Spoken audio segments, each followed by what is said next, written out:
প্রধান উপদেষ্টা ডক্টর ইউনূসের সাথে আজ সাক্ষাৎ করবেন জাতীয় দলের ক্রিকেটাররা। দলের সঙ্গে থাকবেন বিসিবি সভাপতি ফারুক আহমেদও। পাকিস্তানের বিপক্ষে ঐতিহাসিক টেস্ট সিরিজ জয়ের পর দলকে অভিনন্দন জানিয়েছিলেন ডক্টর ইউনূস। পুরো জাতির সঙ্গে তিনিও গর্বিত হওয়ার বার্তা পাঠান। পরে প্রধান উপদেষ্টার প্রেস উইং থেকে জাতীয় দলকে সংবর্ধনা দেওয়ার ঘোষণা আসে। সেই ঘোষণার প্রেক্ষিতে প্রধান উপদেষ্টার সঙ্গে সাক্ষাৎ করবে টাইগাররা।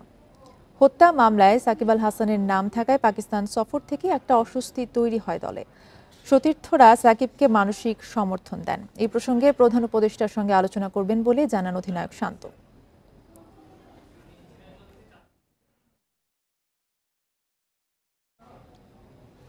এ বিষয়ে আলোচনা করতে আমাদের সাথে যুক্ত হয়েছেন সাবেক ক্রিকেটার জাভেদ ওমর বেলিম। আপনাকে স্বাগত জানাচ্ছি ইন্ডিপেন্ডেন্ট সংবাদে। আপনার কাছে প্রথম যে প্রশ্নটা করতে চাই সেটা হচ্ছে 4 পেসার 3 স্পিনার নিয়ে ভারত সফরের 16 সদস্যের দল ঘোষণা করা হয়েছে। এই দল সম্পর্কে আপনার বিশ্লেষণ জানতে চাই। অফকোর্স যেহেতু লাস্ট সিজে আমরা যেভাবে ডমিনেট করেছি স্পেশালি ফাস্ট বোলিং এর স্লট, আমরা জানি যে ইন্ডিয়া এখন আমার নো ডাউট পাকিস্তান চমৎকার খেলেছি, বাট ইন্ডিয়া অলওয়েজ মানসিকভাবে পারফরমেন্স ওয়াইজ মিডিয়া ওয়াইজ অনেক স্ট্রং, অনেক চ্যালেঞ্জিং একটা সফর হবে। বাট বাংলাদেশ যদি এই পারফর্মটা কন্টিনিউ করতে পারে তাহলে আমরা মনে হয় যে দল গঠন করেছে, একটা তো আনলাকি বলবো শরীফুল, ওই জায়গাতে জাকিরকে নিয়েছে, হয়তো লো অর্ডার ব্যাটিং এর জন্য আমি হয়তো একটা স্পিনার নিতে পারতো বা একটা ফাস্ট বল নিতে পারতো, হয়তো মনে করেছে একটা ব্যাটিং ডেপথটা বাড়ানোর জন্য এটা করেছে, বাট ইটস ফেয়ার এনাফ।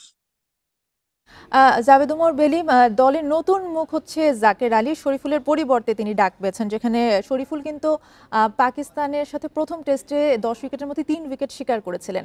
সেই ক্ষেত্রে আসলে নতুন মুখ জাকের আলীর অভিষেকের অপেক্ষায় থাকা এই ব্যাটারকে নিয়ে আসলে আপনার প্রত্যাশা কেমন? বেসিক্যালি ওটা ইনজুরির কারণে ছিটকে গিয়েছে। তো ওই একটা কারণে আমার মনে হয় এটা ইনজুরি, আপনার হাত নেই কন্ট্রোলে। নো ডাউট ফিট থাকতে হয়তো উনি খেলতেন। ওই একটা কারণে বোধহয় চেঞ্জ করেছে দল, হয়তো মনে করেছে একটা বেশি ব্যাটসম্যান নিয়ে যাব, যেহেতু আমাদের 3টা স্পিনার 3জন এস্টাবলিশ, 4টা হয়তো 3টা ফাস্ট বোলার নিয়ে খেলবে। ইন্ডিয়ান কাছে সবসময় আমরা ফাস্ট বলের উপর কম ডিপেন্ড থাকি, বাট এই সিরিজে মনে হয় আমরা একটু ফাস্ট বলের উপর ডিপেন্ড থাকবো এগেনস্ট ইন্ডিয়া।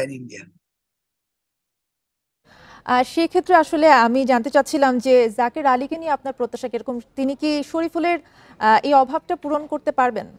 আর না দেখেন, দুইজন না, উনি হচ্ছে ফাস্ট বোলার, উনি হচ্ছে পিওর ব্যাটসম্যান উইকেট কিপার। হয়তো বাংলাদেশ টিমের মানে হয়তো অন্য প্ল্যান করে হয়তো ওনাকে ইনক্লুড করেছে, কারণ দুইজন দুই মেরুদণ্ড, একজন হচ্ছে ফাস্ট বোলিং, একজন হচ্ছে ব্যাটসম্যান কাম কিপার। হয়তো আমার মনে হয় ব্যাটিং এর জায়গাটা হয়তো বাড়িয়েছেন কোনো কারণে, ব্যাটিং এর ইঞ্জুরি যেহেতু ফাস্ট বোলার 4টা আছে, স্পিনার তিনজন এস্টাবলিশ স্পিনার, হয়তো যে কোনো দুইজন খেলবেন, বা যদি কোনো স্পিন ট্র্যাক হয় তখন হয়তো ওখানে 3টা স্পিনার খেলতে পারে। এটার সঙ্গে কোনো মিল নেই, বাট দল চিন্তা করেছে যে আমরা একটা বেশি ব্যাটসম্যান নিয়ে যাব ইন্ডিয়া সিরিজে, হয়তো এই জন্য যেহেতু আমাদের ফার্স্ট স্লট 4টার মধ্যে 3টাই খেলবে, আর 3টা বা 2টা স্পিনার খেলবে, কারণ 6টা হয়তো স্পেশালিস্ট বলার নিবে। আর সাকিব তো অটো চয়েস, যেহেতু আপনি জানেন যে সাকিব বোলিং ব্যাটিং দুই জায়গায় পারদর্শী, ওই একটা কারণে। অনেক ধন্যবাদ আমাদের সাথে যুক্ত হওয়ার জন্য।